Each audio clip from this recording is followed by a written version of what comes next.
Começamos então o módulo 5 sobre a Lei 14.133 de 2021, a chamada nova Lei de Licitações e Contratos Administrativos, cuja vigência se torna obrigatória a partir de abril de 2023, e agora talvez numa parte que seja muito esperada da nova lei, que diz respeito justamente aos processos de contratação direta por dispensa e por inexigibilidade de licitação, situações que, embora não seja a regra, sempre lembrando que a regra é licitar, através das modalidades que são tradicionalmente previstas na legislação de licitações e na nova também com a utilização, se for o caso, dos instrumentos auxiliares de contratação, mas a contratação direta acaba sendo sempre um desejo das administrações, tendo em vista não só a celeridade, mas talvez e especialmente a possibilidade de adquirir algum bem ou contratar algum serviço em que eu possa ter uma qualidade melhor no produto ou na condição da prestação. O mais importante é que quando se fala em dispensa ou em inexigibilidade de licitação, que são as duas formas de contratação direta, eu não estou dispensado do cumprimento de outras formalidades.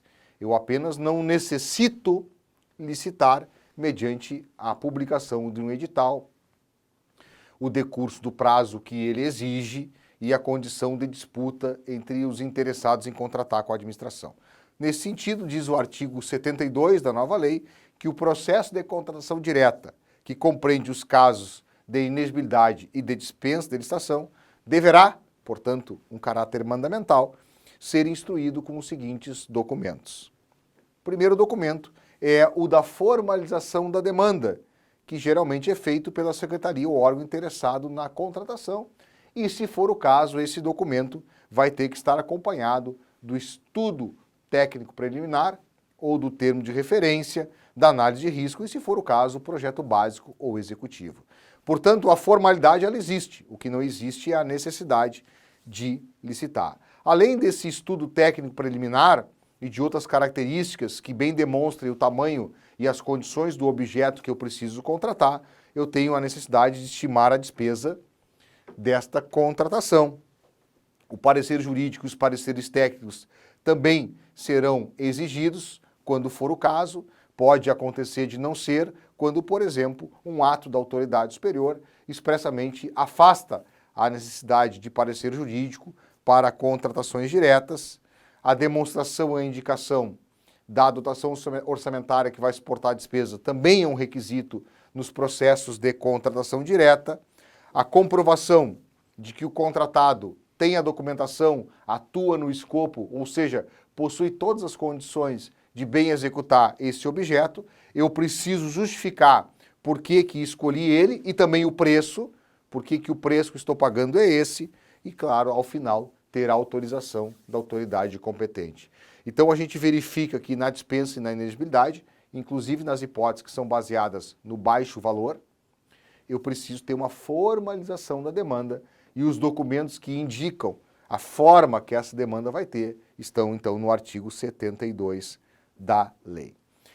Adiante, a lei estabelece que esse ato que autoriza a contratação direta tem que ser divulgado e mantido à disposição do público, de quem quiser, num sítio eletrônico oficial do município e, inclusive, anteriormente à celebração do contrato, quando eu publico que tenho interesse em contratar, que o contrato será eventualmente feito por dispensa ou por inexigibilidade e, conforme o caso, se alguém tiver interesse na contratação, poderia, de uma maneira menos formal, apresentar sua intenção de forma expressa à administração.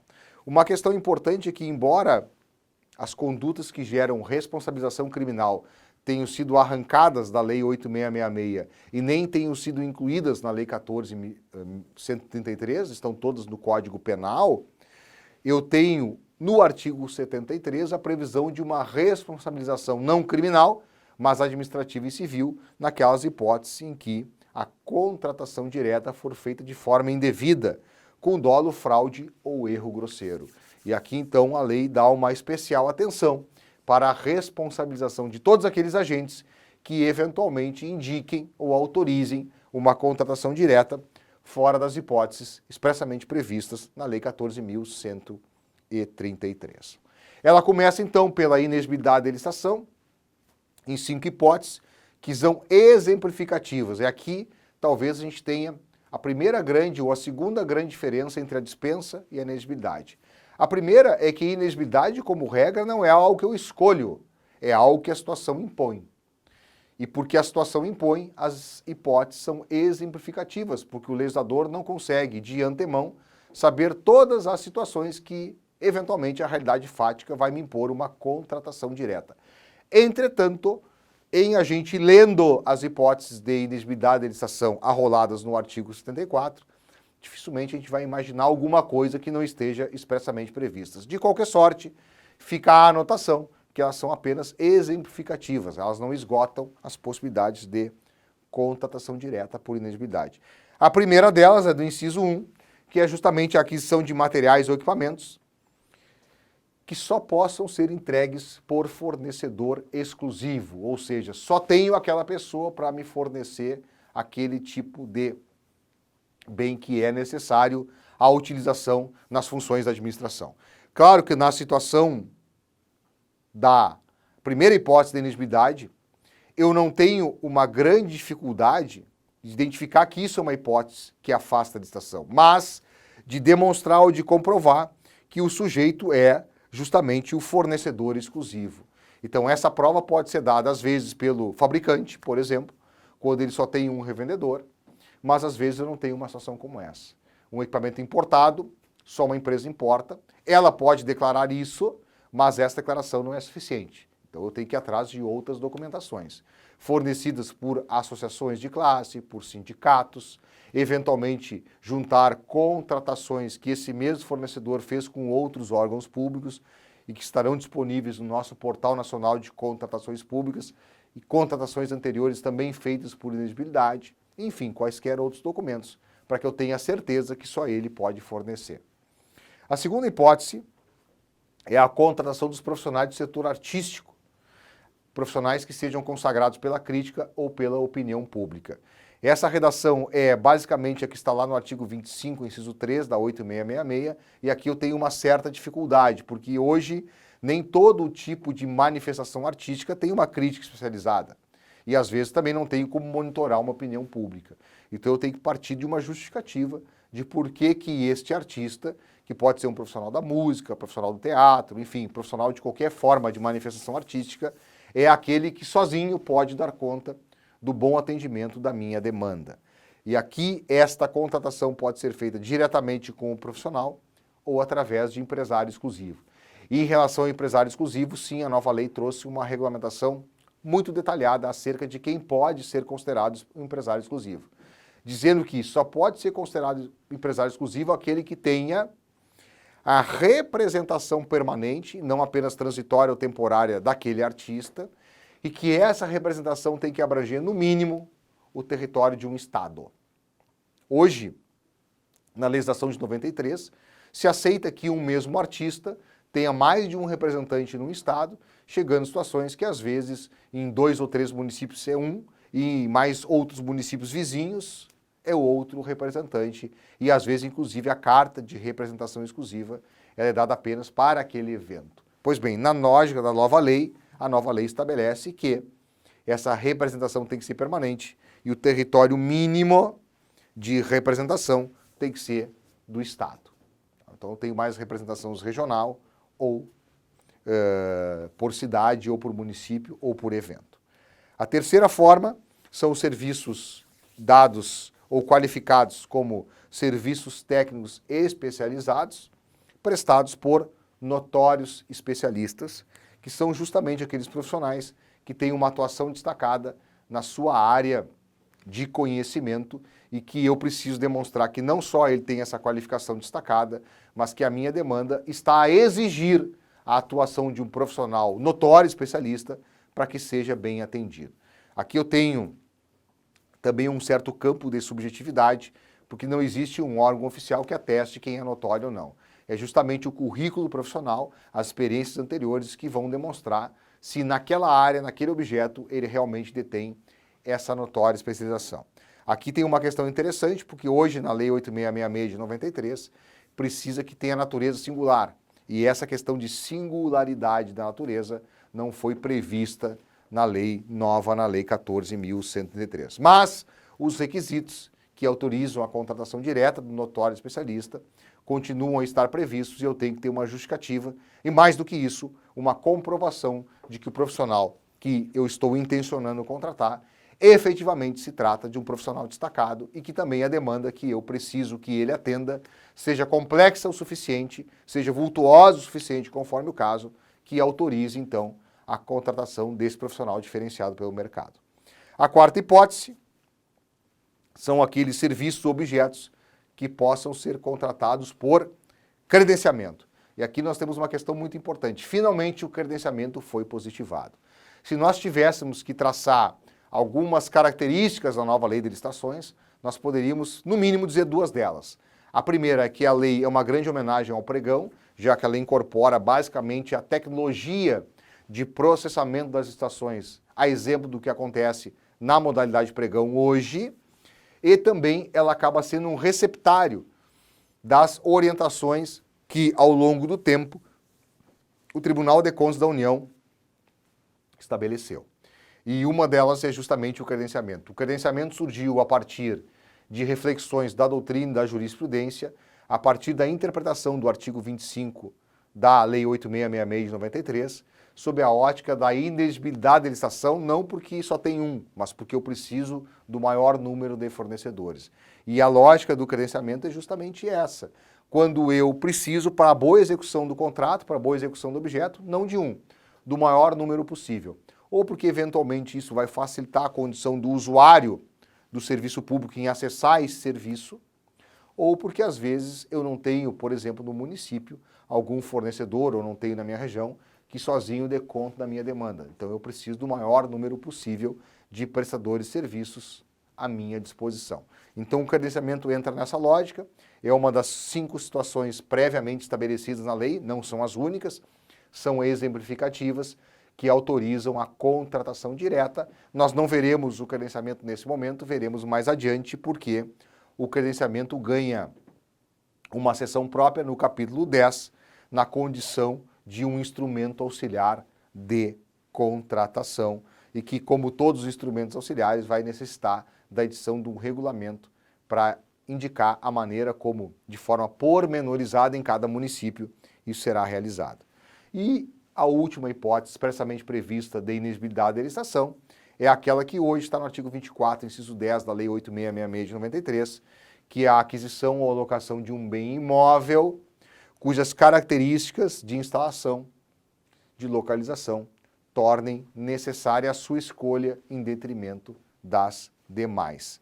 Nesse caso, se eu só tenho um imóvel no município, ou porque eu quero locar, ou porque eu quero comprar, porque a localização decide a sua escolha, ou porque as características desse imóvel é que precisam ser, vamos imaginar por características, eu quero, por exemplo, criar um museu da colonização étnica do meu município e só tem uma casa lá em perfeito estado. As características condicionam. Às vezes a localização, eu tenho a garagem dos veículos pesados do município, preciso ampliar e só existe um terreno lindeiro à disposição. Então aí o que eventualmente vai autorizar a minha contratação direta ou para locação ou para compra não são as características, não é o tamanho do imóvel, mas é justamente a localização, porque ele é o único lindeiro ao atual estabelecimento, ao atual local onde eu guardo os meus equipamentos. Então essas hipóteses são as 5 previstas pela lei que autorizam a contratação direta por inexigibilidade. Eu também tenho a contratação direta por dispensa de licitação, em 16 incisos que são taxativos, não são exemplificativos, de tal sorte que se eu não conseguir enquadrar num dos incisos do artigo 75 da lei o meu caso concreto, eu não posso, por interpretação, por analogia, por similaridade, indicar uma hipótese de dispensa. Tem que entrar exatamente no tipo, na descrição do inciso. Claro que, como nós temos aqui como objetivo dessas videoaulas uma apresentação inicial e mais genérica da nova lei da licitação, nós não teremos como tratar de todas as hipóteses, de todos os incisos que trabalham com a dispensa. De tal sorte que nós escolhemos aqueles incisos que, primeiro, são de aplicação possível nos municípios, muitos não são, e segundo, aqueles que fazem parte da nossa rotina, do cotidiano da administração. Nesse primeiro momento, nos parece que, para uma aplicação mais efetiva e uma apresentação mais resolutiva de conteúdo, sejam essas as situações mais rotineiras que possam acontecer.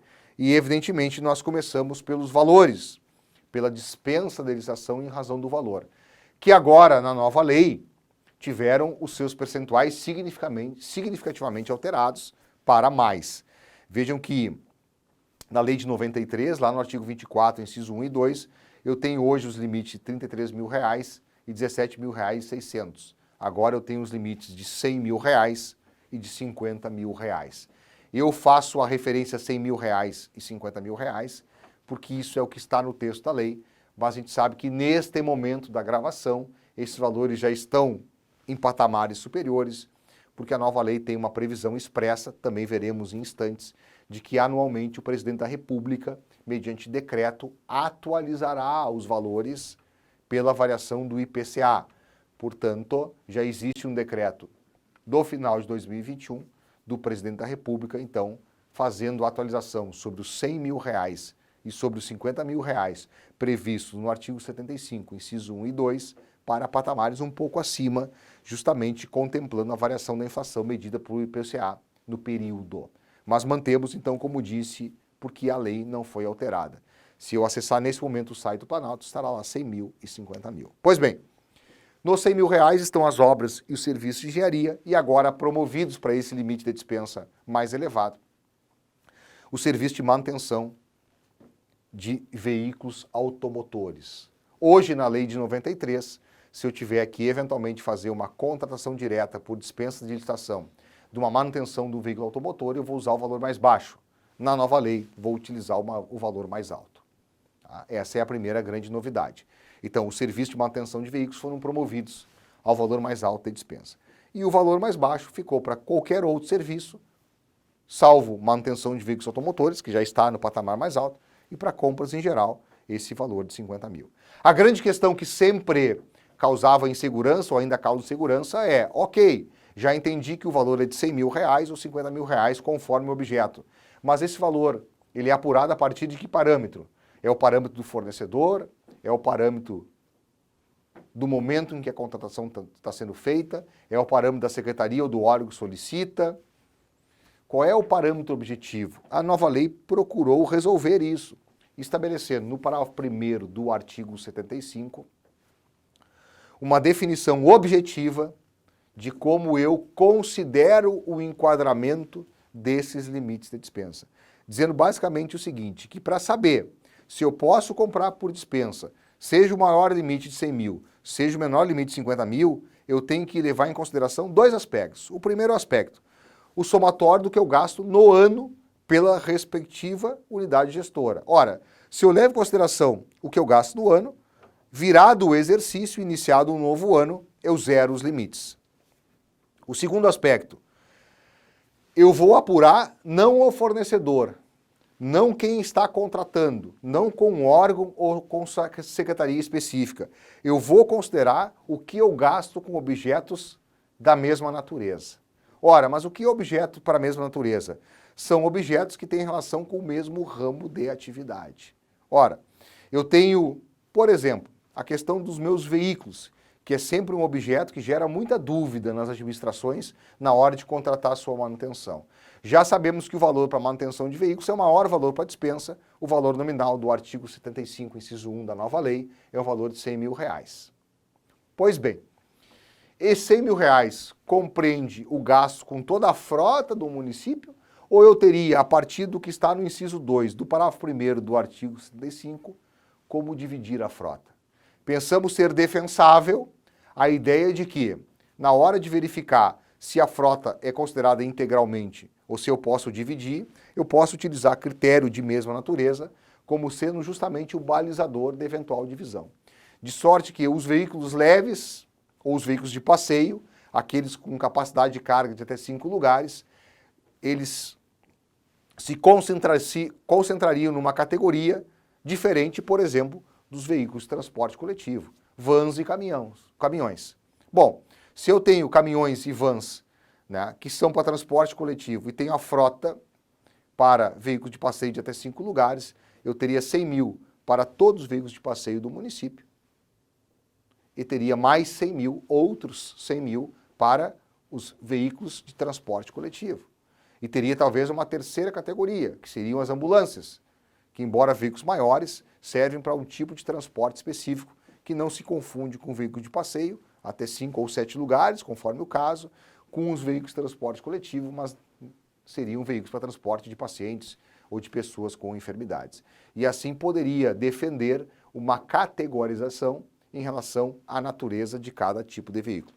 Evidentemente, se um veículo de passeio está vinculado à assistência social, o outro à Secretaria de Obras, para as fiscalizações, e um terceiro para o meio ambiente, eu não teria como separar entre eles, porque a natureza é a mesma, ainda que seja utilizado num objeto distinto ou numa secretaria diversa.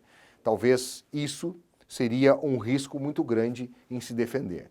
Mas a ideia de que veículos de passeio têm uma natureza diferente de veículos de transporte coletivo nos parece uma ideia em que eu tenho bastante segurança em defendê-la, em fazer uma certa diferenciação. Então, sob esse aspecto, utilizando como exemplo veículos, eu teria uma categorização possível conforme a natureza. Mas eu tenho uma segunda novidade, e talvez essa seja a mais impactante de todas, que é justamente o parágrafo 7º do artigo 75, que ele vai dizer o seguinte: se o valor de cada contratação isolada, de cada serviço que eu fizer, apenas em relação a serviço de manutenção de veículos automotores, portanto, o parágrafo 7º do artigo 75 diz apenas relação com veículos automotores, se o valor de cada contratação ficar inferior a 8 mil, eu não preciso me preocupar com quanto eu gasto por ano e eu não preciso me preocupar se ele é de mesma natureza, se ele integra uma frota A, B ou C. Eu vou olhar isoladamente o valor de cada contratação.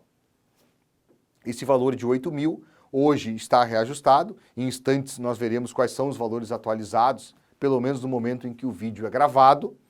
Quando, eventualmente, esse vídeo for assistido, é importante que se consulte para ver no dia que valor está vigorando, porque pode já ter passado a época da edição do novo decreto do governo federal, com uma segunda atualização dos valores originais da Lei 14.133, mas nessa hipótese, trabalhando com o valor nominal de 8 mil da Lei de 2021, nós teríamos o quê?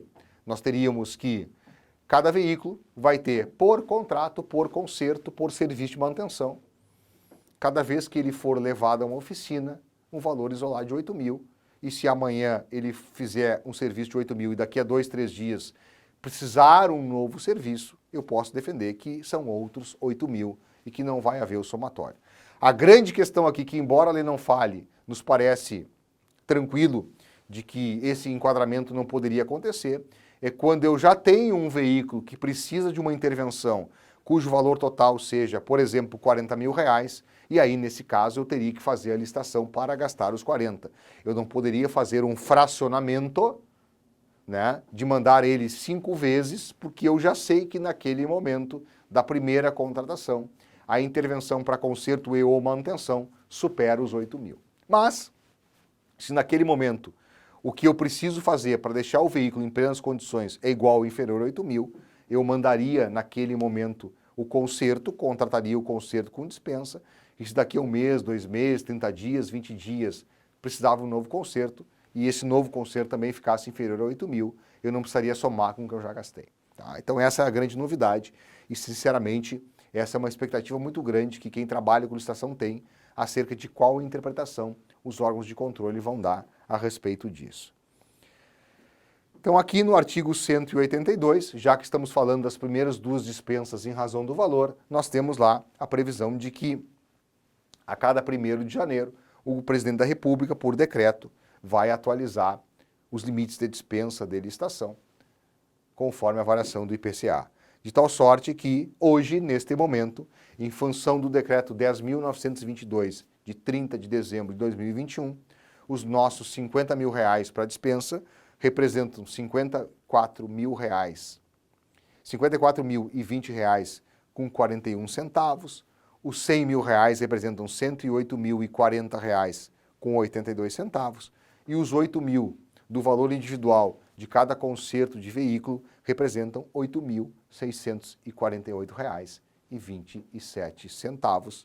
E logo a gente tem uma expectativa de um novo decreto elevando para patamares mais altos ainda esses quantitativos.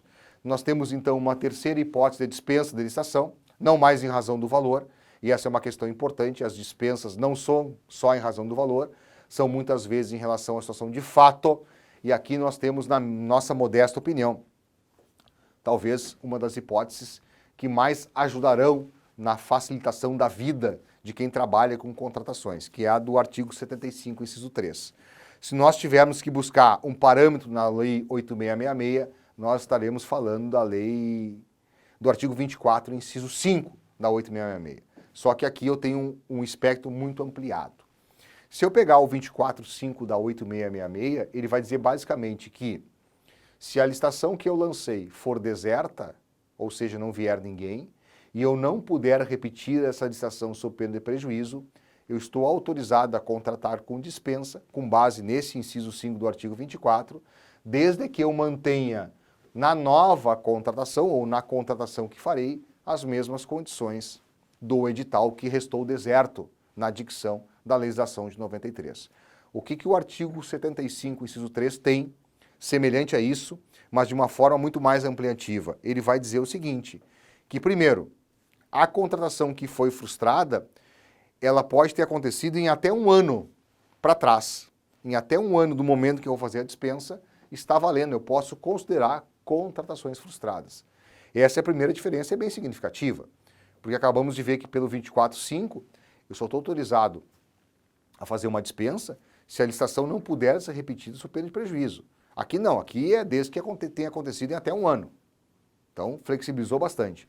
O segundo aspecto é que essa licitação, na nova lei, que por algum motivo não deu certo, não é só necessariamente a licitação que restou deserta, mas aquela licitação que eventualmente as propostas eram inexequíveis, as propostas eram superfaturadas, ou eventualmente o vencedor não tinha a documentação necessária para contratar.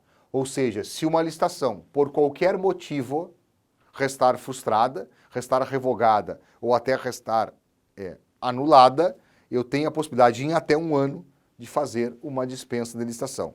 Claro que vou manter as condições do edital anterior, mas eu posso, por qualquer motivo, sem necessidade de demonstrar uma certa urgência, como exige hoje o artigo 24, inciso 5. Então eu peço especial atenção à hipótese do artigo 75, inciso 3, porque não tenho dúvidas de que essa é uma situação que pode auxiliar em muito as contratações que o município vai fazer ao longo do exercício. Nós temos também a manutenção da dispensa emergencial, da chamada licitação por emergência, hoje prevista no artigo 24, inciso 4 da Lei 8666 e agora prevista no artigo 75, inciso 8 da Lei 14.103 de 2021. Basicamente o que muda, nós estamos vendo aqui projetado um quadro comparativo. O que muda é que hoje o prazo máximo do contrato emergencial pela Lei de 93 é de 180 dias. Se passou 180 dias, eu não tenho como prorrogar esse contrato, mas se eventualmente a situação emergencial continuar a pré-existir ou a existir, eu posso fazer um novo procedimento de dispensa com base na emergência. Na nova lei, não. Eu tenho a possibilidade de fazer até um ano, portanto, o dobro do prazo do contrato. O contrato emergencial pode ser celebrado por até um ano. E a segunda diferença é que, na legislação atual de 93, se nos 180 dias eu não resolvi o problema e não consegui fazer uma nova licitação, eu posso fazer um emergencial com o mesmo fornecedor que celebrou o primeiro contrato emergencial. Na nova lei, se depois de um ano a situação emergencial persistir, nenhum processo de licitação conseguir ter sido feito, eu posso fazer novo emergencial, mas é vedada a contratação do mesmo fornecedor do primeiro contrato emergencial. Qual o problema? O problema talvez é que no meu município, às vezes de menor estrutura, de menor porte, eu não tenha um outro contratado para buscar o atendimento da minha demanda. E aí é uma situação que na prática nós vamos ter que tentar buscar todas as justificativas para que eventualmente os órgãos de controle se convençam que aqui não existe nenhum tipo de desídia, nenhum tipo de fraude, nenhum tipo de erro e nenhum tipo de direcionamento da administração em relação a algum fornecedor para a obtenção de algum benefício indevido. O que existe realmente é uma situação que impõe a escolha daquele contratado, porque ele é o único que tem a condição de atender o meu objeto. Uma questão muito importante é que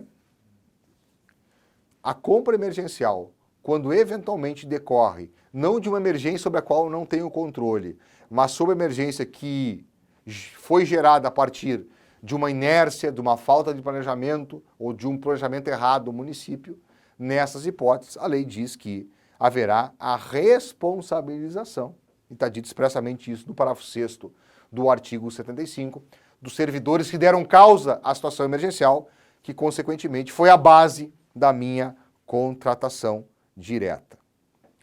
Vencido então este módulo, o módulo 5, que trata das contratações diretas por inexigibilidade e por dispensa de licitação, e nas dispensas focados basicamente nas situações que são de acontecimento muito comum no âmbito municipal, basicamente feitas em razão do valor, em razão de licitações frustradas e em relação às situações emergenciais, nós encerramos aqui para que no próximo módulo a gente trabalhe com uma novidade da Lei 14.133, que são os chamados instrumentos auxiliares de contratação.